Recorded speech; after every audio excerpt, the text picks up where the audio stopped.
El escritor Julio César Luzzatto nació en 1915 en Salta, donde difundió sus primeros versos en periódicos locales.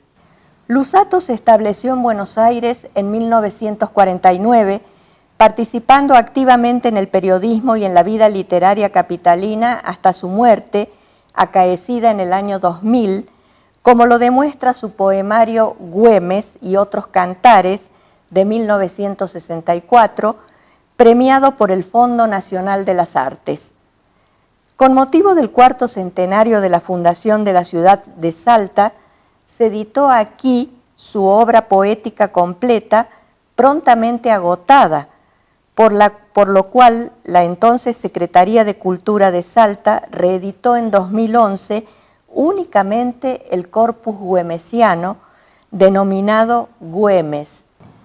El romancero de Luzzatto se inicia con el poema titulado Sin retrato.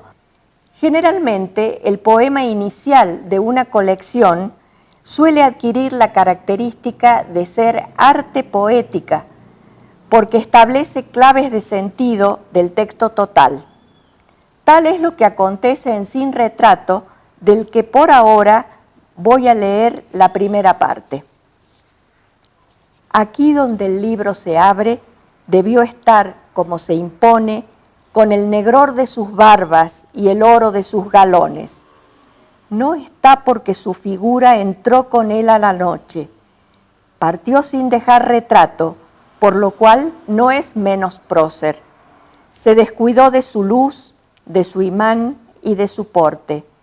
¿El incendio y el torrente sueñan en ser medallones? El título Sin retrato anticipa una peculiar omisión del prócer salteño que lo singulariza ante el panteón de los grandes héroes patrios. Cuando muere Güemes, no existía el daguerrotipo ni la fotografía, y él tampoco había posado para algún pintor o retratista, como era usual entre quienes habían tenido una destacada actuación en las guerras de la independencia. Por ello, el hablante lírico del poema verbaliza una pregunta íntima o quizás secreta que atribuye a Güemes. ¿El incendio y el torrente sueñan en ser medallones? El héroe, configurado por Luzzatto, se condensa en ese oxímoron que es la unión de elementos contrarios, en este caso torrente e incendio, que establece una compleja unión simbólica de los elementos contrarios, como son fuego y agua, dos de los 4 elementos fundamentales de la naturaleza, y figuración poética extrema de su íntimo deseo o sueño de ver plasmada su imagen en un medallón o bajo relieve honorífico que, como es sabido, Martín Miguel de Güemes no recibió en vida. Efectivamente, desde el siglo XVIII eran frecuentes los retratos de personas notables y pudientes en miniaturas realizadas en placas de marfil, pero a mediados del siguiente siglo, con la invención de las técnicas fotográficas, cayeron en desuso. La historiadora Laura Malosetti Costa, en 2020, sostiene que en la memoria colectiva hay una tácita asignación de atributos de los próceres que se configuran desde la educación escolar en una especie de santos laicos de la nación. De tal modo, estos retratos de hombres eminentes se vuelven símbolos colectivos de naciones y de sus respectivos idearios, a tal punto que en las luchas por la emancipación del primer cuarto del siglo XIX, en los países sudamericanos generaron como rasgo distintivo la proliferación de los retratos de próceres de la independencia. Todas las anteriores consideraciones iluminan el sentido medular de la segunda parte del romance Sin retrato. Para dibujar la estampa del Güemes que hoy se conoce, los pinceles escucharon la voz antigua del monte, orillaron la memoria del cerro que fue su molde, la de los fuegos agrestes y las guitarras insomnes. Alguna lanza olvidada también arrimó sus voces, y el viento que anda sin rostro, sin edad y sin colores, se olvidó de su retrato, pero dejó sus acciones, de donde se lo ve como era, al resplandor de su nombre. Trajinante como el río que hasta duerme en el galope, la guerra no le dio tiempo de posar ante pintores. Ante la falta de un retrato tangible del héroe, el poeta Luzzatto construye metafóricamente un retrato verbal de Güemes que recupera elementos ancestrales y míticos, la voz antigua del monte, el cerro que esculpió su carácter, los fuegos agrestes, las guitarras insomnes. El poeta, al final, recupera el eje semántico y sentencioso del poema.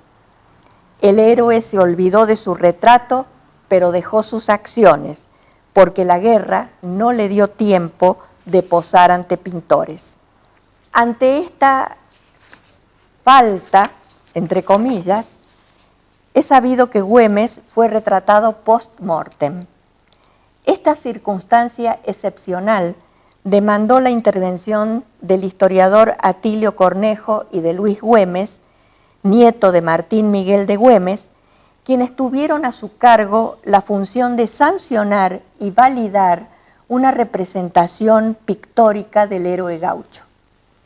De tal modo, por un decreto provincial del 5 de junio de 1965, se legaliza como retrato oficial el realizado por el artista plástico Eduardo Schiaffino, perteneciente a la generación del 80, quien se habría basado en la descripción literaria de la notable escritora salteña Juana Manuela Gorriti en sus Recuerdos de la Infancia, publicado en 1853, y también en la fisonomía de un sobrino nieto del prócer.